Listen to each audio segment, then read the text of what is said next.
The next panel is about the future of advertising. How many of us have seen Mad Men? Well, not too many from my generation, but then the advertising folks we see are nothing like the ones shown in Mad Men, we are told. Like everything else, advertising has changed, but it has changed unlike anything else. It is unrecognizable, confess some advertising veterans. Yet it is advertising rooted in insight and fueled by creativity that travels and resonates irrespective of the medium. The business of advertising has changed, yet its core remains the same. So, what does the future hold? What changes? What doesn't? To moderate this session, we have a former and veteran who has moved to the client side of the operations, yet someone who keenly follows advertising from across the world and reflects on it with the signature keenness of a student of brands. But naturally, when you are so much in love with advertising, you can take the person out of advertising but not advertising out of the person. Please join us. Welcome our moderator for this panel, Lakshmipathy Bhat, Senior Vice President, Global Marketing and Communications, Robosoft Technologies, Madison, India. A seasoned analytics and digital marketing specialist with 20 years of leadership experience. Our next panelist is Parthasarathy Mandayam, Chief Strategy Officer, Group M South Asia. Mr. Mandayam channels data, technology, and consumer understanding to chart the growth and transformation agenda of the agency. With more than 25 years of experience in the advertising and communication industry. Joining us next on the panel is Priyanka Borah, founding partner, talented, with 15 years of experience in advertising and marketing, leading business for some of the world's most consequential companies like Google, Uber, YouTube, and Twitter, among several others. And next on the panel, we have Kaustav Das, Chief Executive Officer, Ralph&Das, coming with more than 3 decades of thrilling journey in the advertising world. Kaustav and Anil Ralph Thomas came together to found Ralph&Das as an integrated agency in 2015. He's a die-hard believer of disruption, theory, and practice. So this is our esteemed panel on the dais. Ladies and gentlemen, please give them a big, hearty round of applause. And with this, we'll hand it over to our moderator. Thank you. Can you all hear me? Yeah. Right. Okay. When I heard the topic future of advertising, I was reminded of this meme. Some of you may recall when the COVID-19 pandemic started. There was a joke about, where do you see yourself 5 years from now? Which is a typical question asked in interviews. And there was a meme saying that if somebody had asked me where do you see yourself 5 years from now, who would have imagined that COVID-19 would have happened? So it's difficult to predict what's going to happen tomorrow.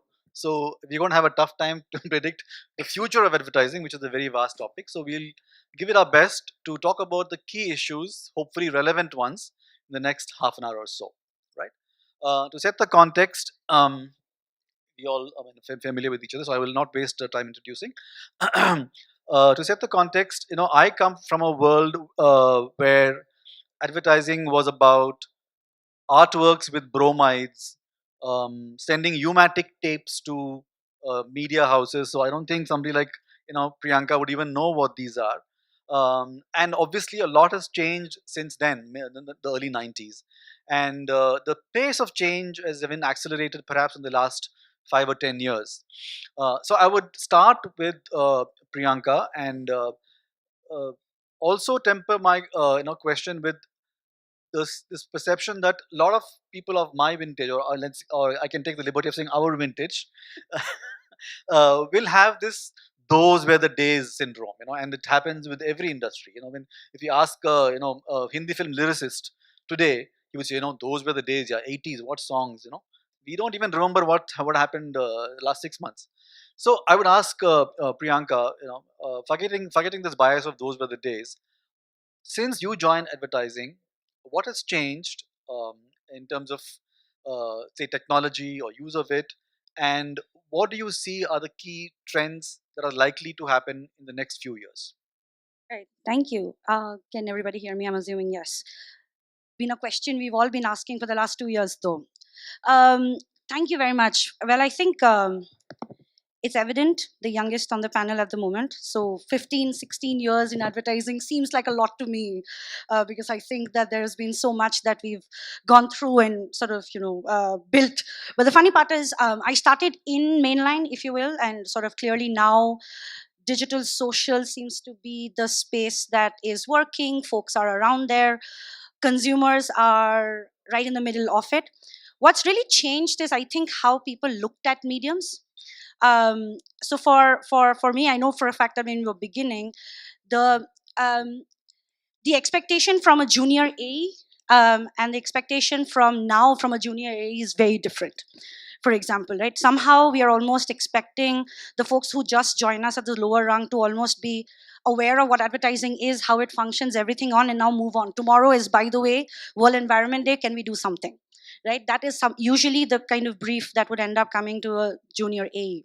From a trend standpoint and how I see things moving on is, I think it's always been there, and somehow maybe just needed to get highlighted now, is just the way we perceive tech around us and how we sort of look at tech around us. Like, for example, this may not be very far ago as well, but in the last 5 years, we were watching TV, and I think Dr. Bhaskar had also sort of brought up saying that in my house there are 4 TVs. By the way, right? It's not that there are 4 different people watching 4 different kinds of content, and because of which, what happens is you have a multi-screen experience. So not only are you looking at TV, while I'm watching TV, I'm on my phone, and while I'm on my phone, I'm talking to somebody else, chatting on WhatsApp because another window is opened, right on the other side. So what's happening here is, as a consumer, I'm touching so many different levels of communications around me that I don't see why this cannot be the next thing to figure out. How is everybody going to figure multiple techs that is built together? So yeah, does that answer the question?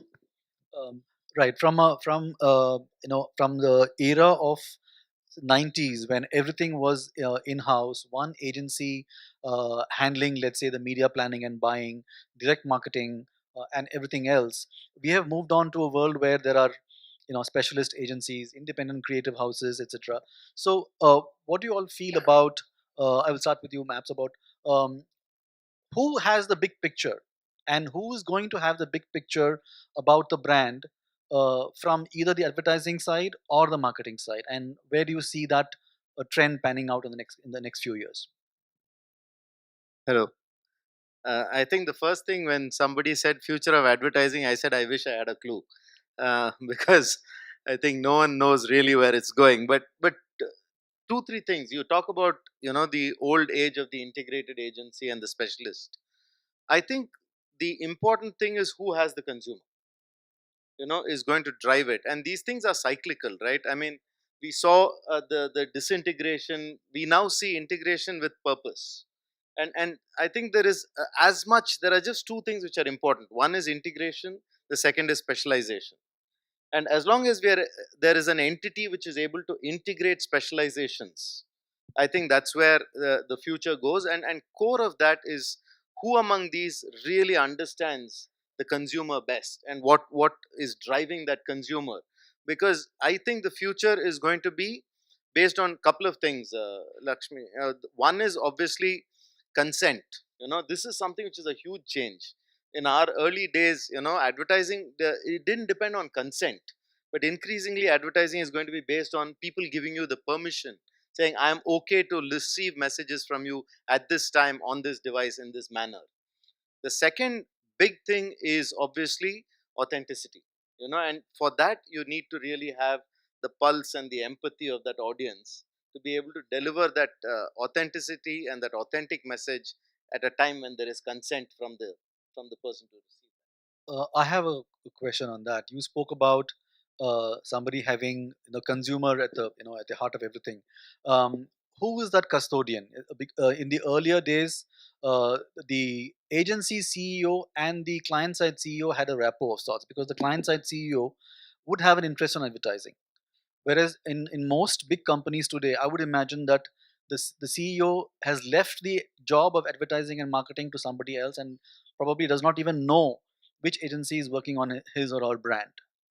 So in that context, Kosti, what would you see as the challenges that the industry is facing in the next few Yeah, I think the fight is actually for who's going to sit at the high table, and at the high table. And where is the high table? You have I mean, let's look at it this way. There are two parts to this. There's the client, the marketer, who's grappling with as many problems as the advertising agency is. Right? The advertising agency is trying to figure out how do I respond to his need, and there's a marketer who's equally confused about saying like, "Hey, listen, we have the world is changing, and there's technology coming in. There are multiple agencies catering to my needs, and they are all vying for my attention, saying that listen to me, right?" Now, the only one that he's going to end up finally trusting one of these entities, as you understand what my brand stands for and what my business needs the most. So, which is why I said the fight is for the high table. Whoever is among them is able to understand their marketing needs and is able to articulate the vision. And I can tell you this works, right? Whoever can articulate the vision of their brand and knows how to bring that alive is going to be the one who will actually be sitting out there and saying that, listen, I'm going to take the decision on who's going to work with us. And that is real. The collaborative world is here, right? The fact is one agency will not be able to do it, but there will be one agency which will be the preeminent agency. It need not be the traditional advertising agency, and that question mark is already up for grabs. And over the next 5 years, we'll see that change happen. Right. Yeah, in fact, sorry, can I just also, I think also in the future, as an agency, your fight really isn't for the creative talent within the agency. It's also actually the fight with the in-house agency team that they also have. We spoke about Swiggy right? as an example. Yeah, right. So I think half the time the talent that we will have to talk about eventually is why should one talent stick around in advertising and agencies to begin with? Second, if we are in the creative services and who has, for example, the larger meat of the conversation, the agency folks who are in the in-house team are far closer to the brand, have understanding of the brand a lot more, etc. Does that make them closer to the high table, for example? Right. Would you like to have any additional points on this topic? See, the assumption that the CEOs have left interest in the brand, that I would rather question. I think if at all it is a consumer facing company, the CEO's primary responsibility will be to understand the consumers and worry about the brand. And I think by and large most CEOs do it, or they end up being checked out. So the primary role of a CEO, in my opinion, would be to be the custodian of his customers. I mean, that's what will drive value at the end of the day. So most CEOs, I would argue that they are very much concerned about how the brand is and where it goes, and by and large, they tend to be involved. Right. All this reminded me of a comment which I read recently from Rory Sutherland. I don't know how many of you know who he is. He's the vice chairman of Ogilvy, based in UK, and he's a very well-known speaker in marketing events and so on. He speaks very well, writes very well. So he made a comment that in today's world, it's like marketers have divided up a Sudoku table into 9 different blocks, given each one of you have figured your part, but who's seeing the big picture? That is perhaps the missing element in today's world. So are we saying that in the future we will have to live with the fact that the advertising agency as we know it is dead? See, it's actually an interesting question. I think even if there was some discussion in the 60s, there would have been a concept of whether the agency model is dead or not, even in 80s, 90s. So that question keeps happening. And if you understand, I mean, if you just step back and say why that question is happening, because we define agency and it depends on who is defining it. In their minds they have a specific definition of what an agency should do, and that gets transformed. But if you define an agency as somebody who will help a marketer meet his end goal of being true to the consumer and understanding the consumer and playing the communication part of it, I don't think that is ever going to die. That depends on how you phrase what an advertising agency is. So as long as the agency takes the responsibility of understanding the consumer, translating that to a business value for a consumer to the marketer, yeah, that business I think will continue. The shape and structure will change, and it has changed. For example, let's take a simple thing. At the end of the day, marketing or advertising more specifically is about having the attention of the audience, and that definition has not changed, and I don't think it will change even in 100 years from Fair now. enough. Getting the attention of the audience is the primary job of advertising, and then making it brand relevant in that context of attention when he holds it. So if we go with that definition, obviously digital has come. What was working when the video world was on, I mean, the TV world was on, and previously print world, that has changed. But those who have understood, they have thrived. They have morphed themselves as the medium, and technology changes, they have morphed them. Right. But then how do you explain a company like, say, Cred going to a creative team who were part of AIB earlier, or explain a Netflix going to something like the script room for creating their TV spots? So why didn't they approach the ad agencies? So the thing is, it's been a question we've been asking for a while. And I think what's happened is the attention span of even agency folks to be able to turn things around a lot faster than what a content team at that point of time is even delivering on. I know for a fact that every 3 months we are looking at new content. Every 3 months we are looking at new churn of content that's come through. Something that I was speaking to slightly earlier. We what before used to be a big marketing spends as a budget, you'd have say for the sake of whatever was 1 CR overall. Before you would make one crafty stuff for a particular brand that would last a little longer, it will be well made, it will be made by the bigger names across the board.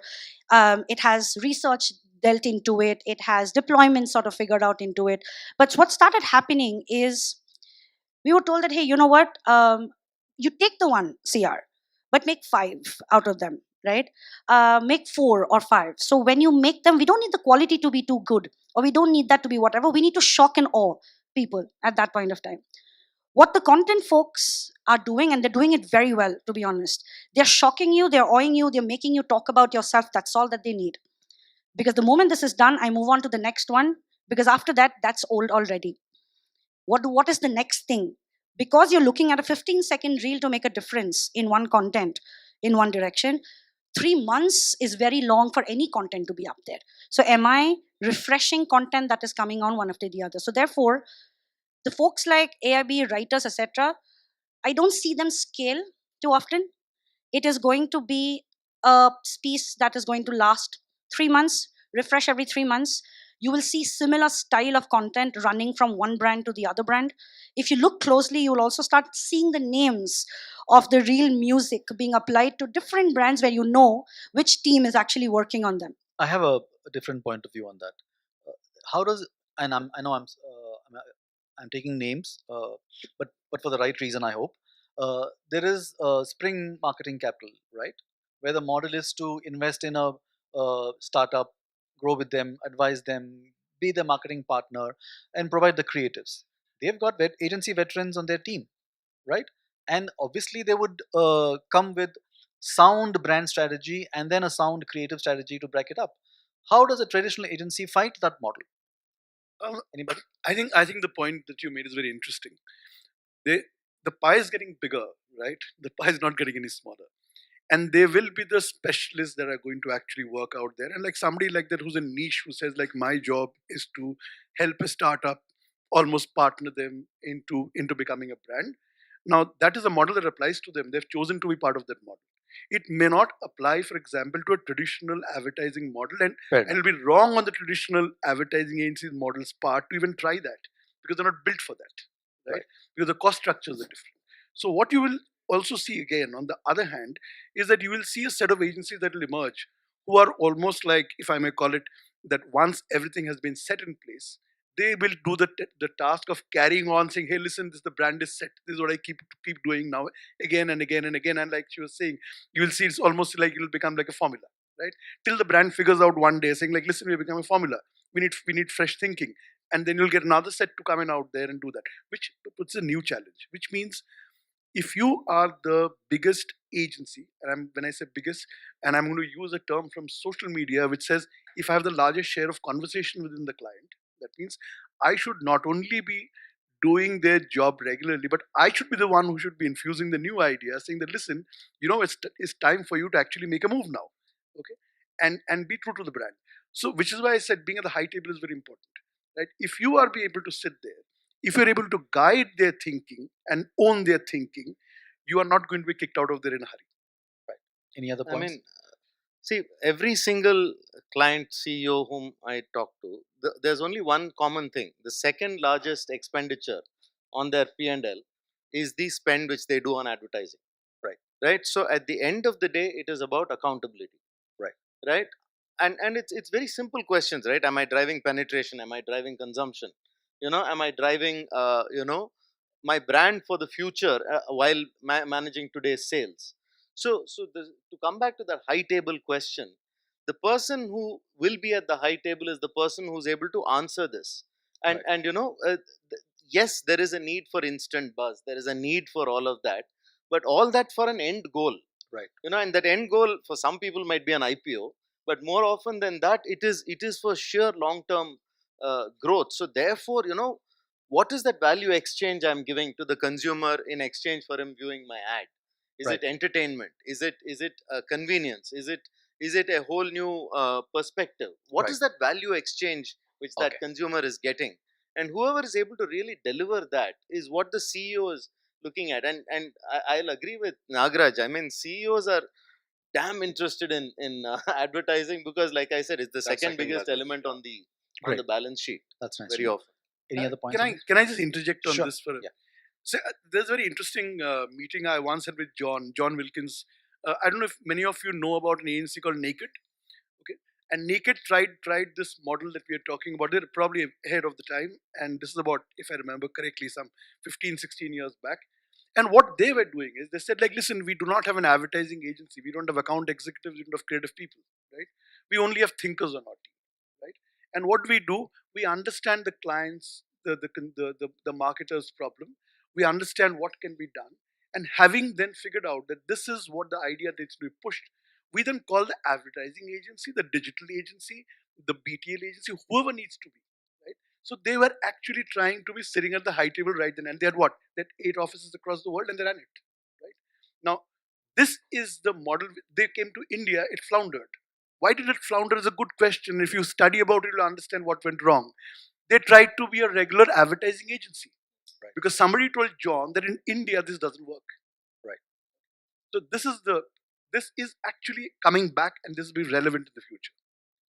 Also, looking into the future, see, one thing we need to be sort of cognizant is the attention span because of technology or for whatever reason, it's actually coming down. The latest research shows, in fact, the goldfish has a higher attention span than a human being. Now, two things are happening because of the attention span. One, we are all forgetting very fast. Like Maps was just saying outside, it is very easy to remember about Kapil Dev's inning in 1983, but it is very tough for many of us to recall what happened in the last series. ODI or whatever. Last ODI, it is very tough. I mean, if you ask me how did Pant hit his 100, I'll be very hard pressed to answer, but maybe something that happened long back, I'll be able to answer much easily, and that's the true. And you can see that in the next generation, will be even worse. So, what actually we cannot fight that. I mean, we can't say that we'll get back attention span. That's not going to happen. So, what marketers need is they are trying to be more agile. Right. Now, the old agency model does not render unless they have morphed themselves to agility. So, the first thing that we need to be sure is, are we able to deliver what the marketer requires, which is agility, without giving up the long brand value? That should not be given up, but we need to be still more agile. By being more agile does not mean I give up what my brand value stands for. The agency in the future have to change the structure economically, because everything finally is a business, and the business model has to be modified so that they become more agile. And the marketers have to understand that agility comes with a cost, and therefore they need to be more open to other remuneration model, and that will happen in the future. I have a different point of view on this one. My view is that the advertising industry has probably put themselves in a corner by harping too much on data and technology as their key strengths. If you look at any agency's description, we are at the intersection of data and technology and analytics and all that. Where is the creativity part? To expand on that, I mean, the marketer or the client can get all that that you spoke about: data, strategy, technology, all that is available. What is missing from their side is the creativity. They don't have creative thinkers, script writers, people who can craft copy, people who can art. So has the agency industry collectively lost that focus? And in the future, since we're talking about the future, is that going to be a trap that they are going to be very difficult to get out of? My answer to you is it's the biggest trap that maybe those who are seniors to us, they fell into it. The unbundling of media and the creativity, in my opinion, cost this. What is the single thing that you can, as a marketer, can get every service out? Is he can get somebody who's a technologist, he can hire any IT services company. For data, he can get data specialist. But it would be very tough to get a creative person. Right. And much of the value of the advertising business was actually in keeping it integrated and bundling. Right. But now, like they say, the toothpaste, it has come out for whatever reason. Maybe we are not actually the guys who made it, but there was an unbundling of that. Right. Now it is very tough to put it back because it is in the marketer's benefit. The toothpaste is out of the tube. It can't be put back. It can't be put back because it is not in the marketer's interest that he allows the agencies to get back integrated, because his cost is he's not going to get the benefit. At the same time, the agencies also, they are creative, they are media, and some people are in the back office, some people are in the front office. So that's a larger issue. Once it has been unbundled, I think it is very tough to get it back. So the industry needs to sort of find ways in which we make it creative at every part of it. Otherwise, some part of the business will eventually become irrelevant. Is that something that is reflected in how Accenture operates? For example, Accenture, which is known for digital transformation, IT services, they go out and buy a Droga 5. So, any views on how that is going to impact the ad industry? I just have I agree, but I also disagree. The thing is that there is nothing which is more powerful than a big idea, right? And that is not going to go away anytime in the future of advertising. What has changed is that a big idea is not a 25-second commercial or a 60-second commercial, right? A big idea is a platform which a brand stands for, which is manifest in different ways at that point where the consumer is willing to accept that idea. Sorry, is that different from what it was in the 90s? That is thematic advertising. No, I'll tell you why it's different. There we would say 360 campaign, and I would take a big idea, I'll make a TVC, I'll make an outdoor hoarding, I'll make a print ad, and I'll make something else. Today, that's not about it. It's about how does that idea come to life through a brand experience at every single touch point. When I'm on my, when I'm in that right context, how am I mapping it to, moods? How am I able to map it to demand moments? Those are where the data comes in. But the big idea is still paramount, is how I see it. Sorry, Maps. I mean, I have a different point of view on this one. Okay. Are we allowed to disagree? Okay. I think this thinking, I'm not saying it is wrong. My perception is that it allows for clients and agencies to assume that they have to be present in every platform. For example, I mean, I'm not saying that it's every marketer thinks that. I see that happening. For example, a large internet service provider brand is on Instagram. Okay, on Instagram, as Priyanka said, you are fighting with content from Ayo Shraddha and Danish and everybody else. They are producing great content. Now, if you see the Tata Communications Instagram page, they put out some video of some event or social media day, 20 likes, 30 likes. It is white noise. It need not, I mean, that's a wrong execution. But the idea, like Maps was saying, if there is a big idea and that can be transformed into various platforms, that will only enhance the big idea and the way the communication gets it. So the execution is something that we all are to work towards making it better. But the very concept that it's a big idea that drives, and I come from an analytics background, and every of the things that we check is whether we are enhancing the brand value in the short term or in the long term. Right. So just to say that if somebody is advertising without any purpose of what is the outcome that he is chasing, then he is doing a wrong job. And to some Fair extent, the people who are helping him do the wrong job are also wrong. Yeah, But I will come to that. I mean, I'll yeah, come to the talent issue later, but yeah, let Priyanka and Yeah, no, others. I in fact double down and double click on exactly what you're saying, because right now, when somebody says an integrated 360, print and outdoor TV don't even come to our minds, right? That's the, I don't know, that's Scary part. no, that's the greatest part. Because I haven't watched TV, have opened a newspaper in a long time. Outdoor, yes, because I end Sorry, up and driving. this exact comment was made by Gary Hmm. Gary V. Gary Webb, what's his full name? I forget. Gary Vaynerchuk, Right. I forget his name, full name, in Cannes, where he said in a podium like this, where nobody watches TV. I mean, are we saying that the likes of Levers and the Maricos of the world are wasting their money by putting ads on television commercials?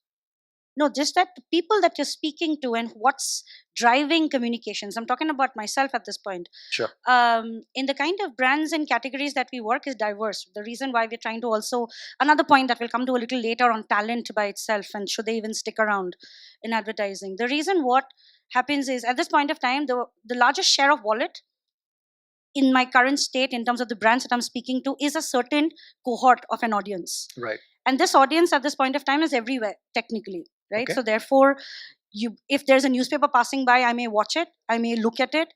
There's a TV because I'm watching, because something that my mom and dad are going through, some serial, therefore it sort of happens to cross by. And that's the reason I'm watching that particular ad. As a consumer, the folks that I'm speaking to, at least in terms of multiple brands across the board, they're the the attention span that you really need them to experience the brand is in the experience of it, not Right. by just telling folks. Okay. So what's happened anymore is push medium does not work as much because it's a blind spot in what you meant by white noise, right? That I will not want to compete as a brand with Ayo Shraddha because she's fabulous, right? What I want to do is the big idea. What I want to do is make a dent in your understanding where you just remember what I made you feel, irrespective of the medium. Can print do that? Can outdoor do that? Can TV do Right. that? Can digital do that? Maybe. Can maybe sometimes even a moment can. Right. Overall. So yeah. I want to agree and disagree with all of you on something, right? So I agree on the purpose part that you spoke about. I think bang on. We are talking about the future of advertising. And I was joking with somebody outside while having coffee, saying that I'm going to be the next panelist, and the future of advertising, it doesn't exist. Right. And why did I say that? We have when the industry started out, the idea like he just put it, Maps put it, saying like there is the big idea will never die out is a fact, right? Brands have been built on that. They will be built on that for the next 500 years. You cannot get away from that, right? I think what advertising has abrogated is the ability, first of all, to articulate what a brand stands for. Excellent. And convince a client saying this is what you stand for. And now let's build assets around it. They could be digital, they could be advertising, they could be brand behavior, right? We have abrogated that in the last 20 years, and we haven't trained people to do that. That's I will come back. I'm not, just give me a minute more. Sure. Client after client that you meet, right? The first thing that will tell you is we do this is how we do it, this is what we do. Everyone knows how to answer what we do and how we do. We talk about brand purpose as the new thing that we're talking about. Nobody asks them, why do you do it? Right. There are very few agencies on earth today who have the gumption to tell a client that you will either answer that question or I will not work with you. Right? That's the part one. There's a second part to it. We have a P&L problem in advertising. We have over the last 20 years abrogated the CEOs of the agencies have abrogated responsibility of ensuring that their agencies are profitable. And so over time, Bangalore office had to let go of his hiring decisions to Bombay, and then Bombay had to let go of his hiring decision to Paris, and then to New York. And then you have a classic situation today where we are crying about saying, hey, we can't hire talent. Right? The fact is that we have a P&L problem. We don't know how to run an advertising agency anymore. Brilliant. So, in this discussion so far, if I were to summarize the future of advertising and the models that are likely to emerge, we are saying that there will be room for everybody, whether it is a specialist script writer, whether it is an agency or a media planning specialist or a XYZ agency. Having said that, another point that was being made is that we don't have the room or the space at the high table. Now, who's going to train them? Because I was asking jokingly to Priyanka whether she was aware of Chris Rosario. Are you aware of who he is? Mohammed Khan, right? So those were veterans of the advertising agencies in the 90s. Okay, and they were known for their craft, whether it was art direction like Vikas Gaitonde or copywriting. Now, if I'm going to study architecture, I will be told who the greats were, and I would study them. Now, does the industry even collectively have the will to train people? It's not going to be very difficult. Today it's available online. You could get people to sign up for a course or subsidize their thing. So if that is not going to be there, where is the future of advertising, where people will go and tell the client that, boss, just because it is moment marketing, you don't have to do it? So what are we talking about in terms of future? Is there a future at all? So I'll take first crack at that. Yes, I mean I come from the same vintage, so I know these people, fortunately. But I think today the talent pool which is required to do advertising is perhaps a phenomenally diverse talent pool. It is no longer the person from JJ school. It is no longer the person from Right. Loyola or whatever it was in those days, where they used to come with those English medium writing, copywriting. English literature capabilities or Right. design capabilities, right? Right. Today, my talent pool, at least I can tell you from my agency standpoint, comes from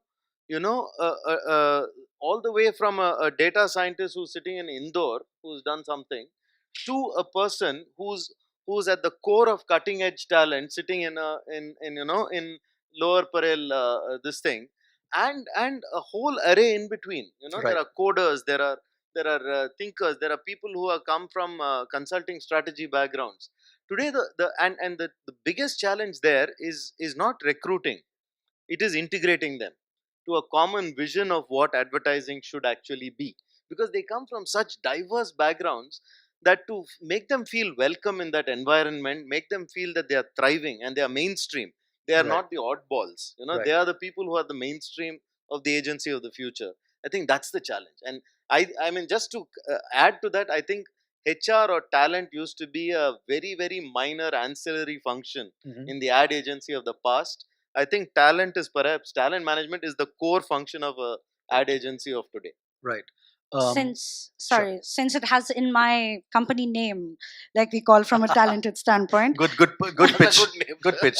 the reason why we say that is I think that was also something that we brought within ourselves when we were talking. Isn't it slightly presumptuous to call yourself talented when you're sort of walking into the world as a country, even across, does not need another advertising agency? We have mushrooming number of choices brands have across, amongst other things.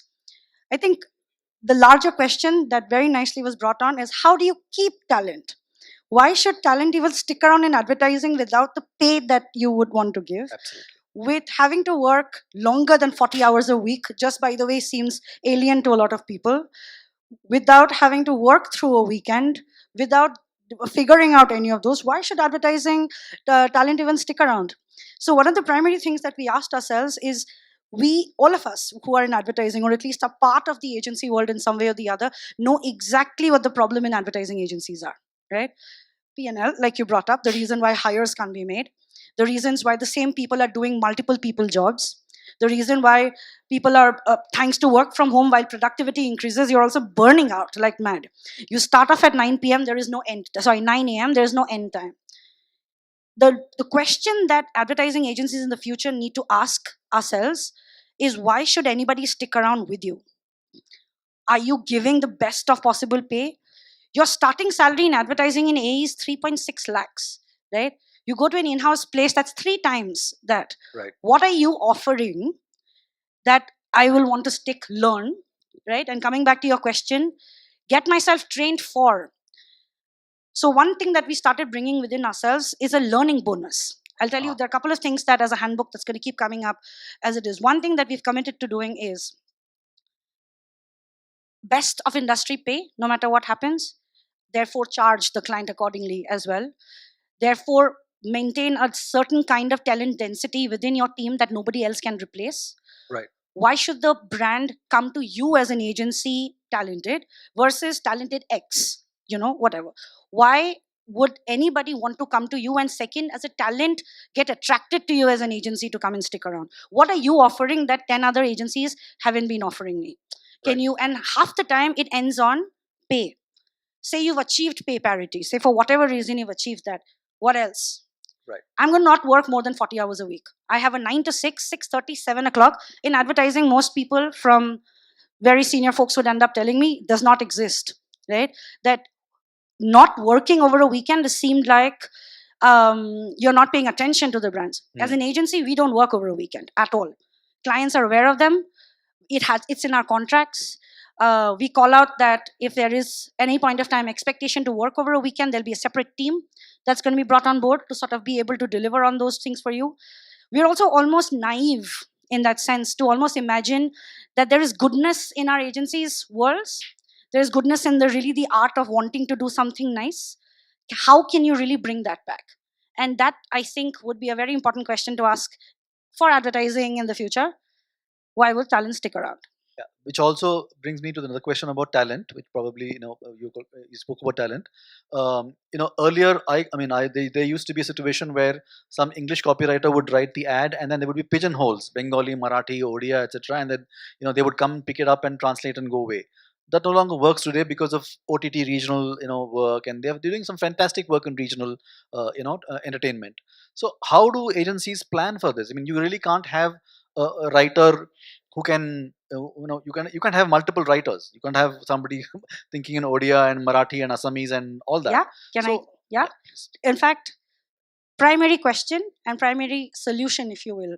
And I have one of my teammates also here with me to sort of almost corroborate that. What we've figured out is, as an agency, you cannot keep scaling as your businesses keep growing.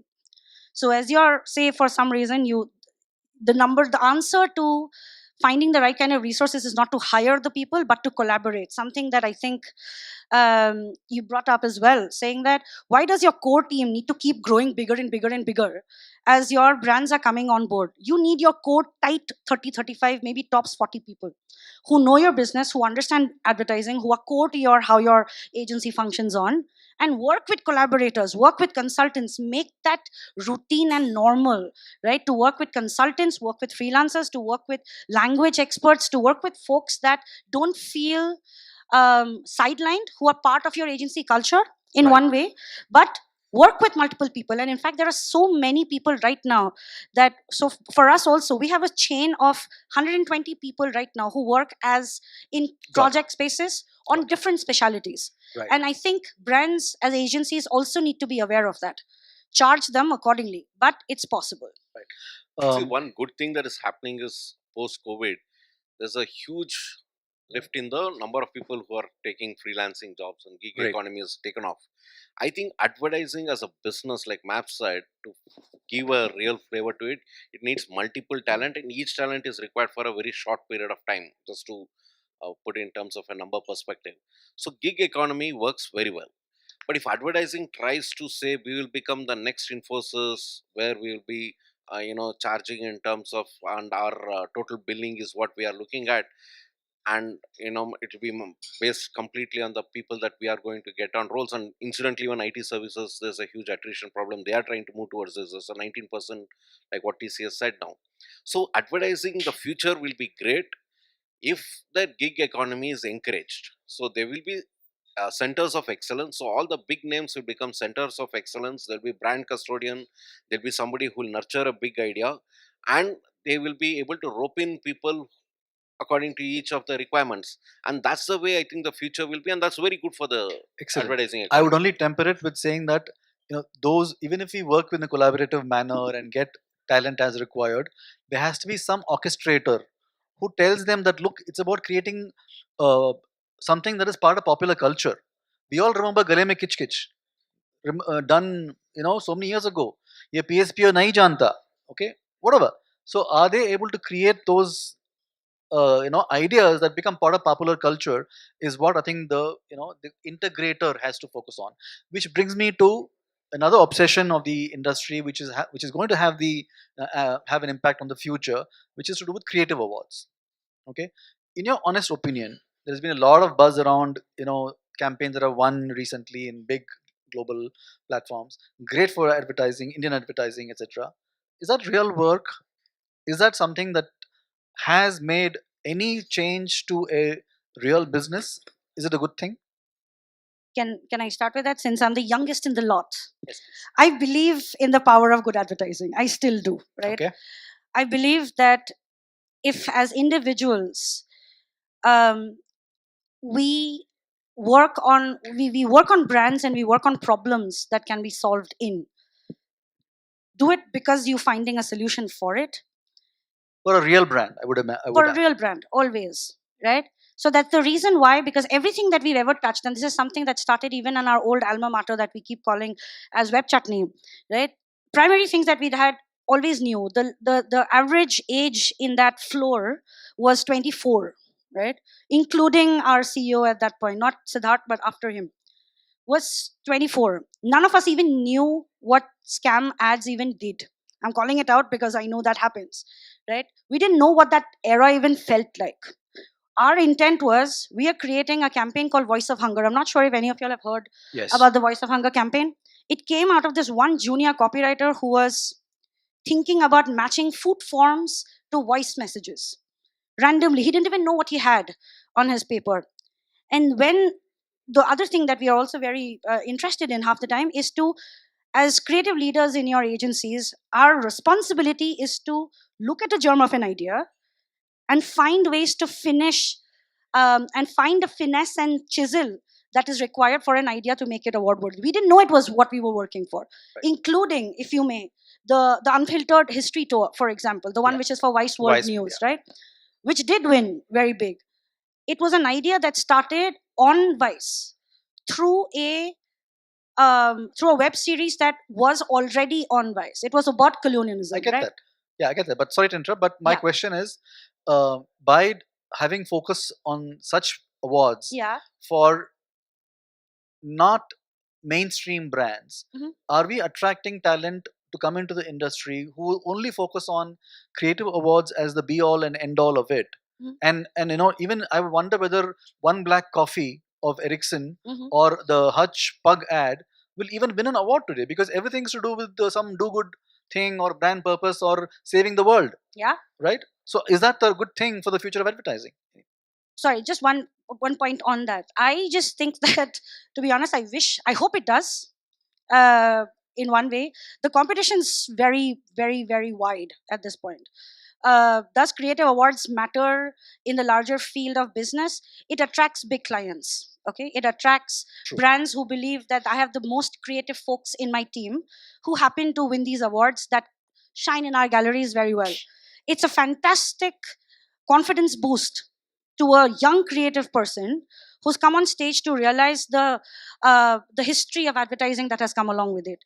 It's confident boost to understand that I can create things which may or may not win an award, but I'll do something which is something that I am good at overall. So the boost of confidence to garner the kind of clients and attract the right kind of clients that you want to work with as an Right. agency, have the power to say no to certain brands and businesses, for example. All of that comes in only when you have the credibility to prove it. Right. But So, I wish that happened for a regular biscuit brand or a tea brand Yeah. than an imaginary chiropractor in Pune. That is my submission. So I'm going to put another point of view, which is a little contrary point of view on that. We have had a very interesting experience that because for the first 7 years of our existence, we refused to participate in any award, right? And it was a stated agency policy that we will not be part of an award. And the reason was very interesting because between Anand and me, we have judged possibly every award you can think of, and we realized that Indian advertising awards are a scam, right? I'm sorry to say that, but that's a fact, right? There is too much of whatever happens at the back end, right? And half the work that is entered is like, those 2 months when an entire team goes to work and says award-winning work banana, right? So to stay out of that. Having said that, we did feature regularly on YouTube and brand equity on the top fives and top tens. And did it in any way erode our credibility? No, it didn't. Actually, it built our credibility pretty much, right? And the result is that today we have many clients still calling us, and we have not suffered them. But Right. we have a problem now, right? Where is the problem? And I answer that, which is the younger people who are coming into advertising. They want recognition as well, right? And one of the finest places to give them recognition is to say that you won an award. Yes. Right? I think what we need to do is award is good for us, right? As an industry, what we need to do is to clean up the award system. Right? Yes. And is part one. Part two, make the consumer a part of the awarding. Right? Nice. If Okay. tomorrow people who are receiving your whatever you're putting out there, they were to be voters and say, I really like this and I don't like that. Right? What would happen is it will take away this entire, if I may call it, oligarchy of awarding system that exists, and make it open and say, listen, if you're the most junior, most writer, if you do great work, you could be in the awards tomorrow. Great. Since we are out of time, I will try and conclude with asking each of you to say one good thing or good sign about the business and one bad thing about the business for the future. See, I think the big thing good about advertising is, at the end of the day, the big idea, if we define that as our core business, that will last forever. The negative thing is, I think we tend to desell ourselves, and that we should stop, and that will help the future of advertising Right. being very good. The big thing is, the great thing is that I don't think there is any other field where there is so much to learn in such a short time span and an ability to excel at hyper speed. So I think that's the great thing. The bad thing, I think I'll tend to agree with Nagaraj, is the race to the cheapest, which has to go away. Right. Priyanka? Yeah. The best thing is it's the ideas world, it's the magic world, it's the miracle world, creating a big idea world, which is great. What is bad is actually twofold. The funny part is when we were talking about it, I could think about more bad stuff than I could think about the good stuff. But the bad stuff is, one, gender parity on teams. Can we have more gray-haired white women up on teams up there? Can we have more leadership that comes around with it? Second, can we please share credit? Right? Right. Can we please sort of be humble, Nice. bring in humility in the work that we do? And when more people are contributing to something, give them the credit where it's due. Great. Great. Priyanka. Yeah. Kaustav? I would say the good thing is the opportunity is becoming bigger by the day. Right? The bad thing is that we still haven't figured out how to actually use that. Great. Any questions from the audience for any of us? No? Great. Thanks. Hope you all had a good discussion. Thank you very much. Thank you. Thank you so much. For that, I'll request all our panelists to please come together for one group picture.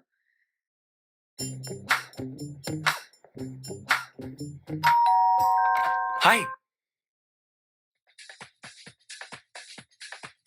And I'd like to invite Bikash Kundu, Senior Vice President and Head of Revenue, Regional Entertainment at Viacom 18, to please join us on stage and hand over a souvenir and a gift to each of our panelists, please. That's Mr. Bikash.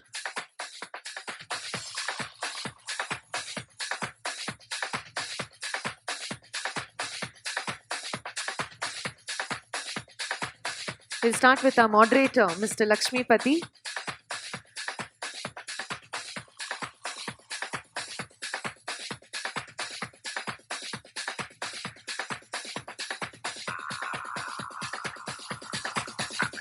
Mr. Nagaraj Krishnamurthy.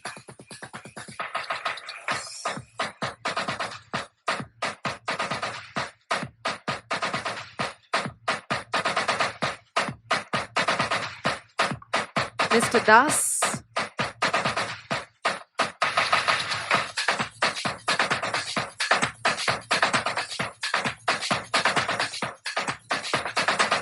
Mr. Parthasarathy. Thank you, sir.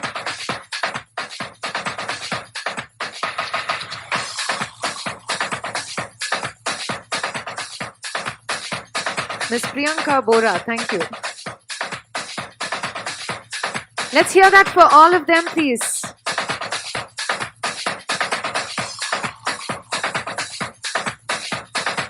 Yes, we can do this louder.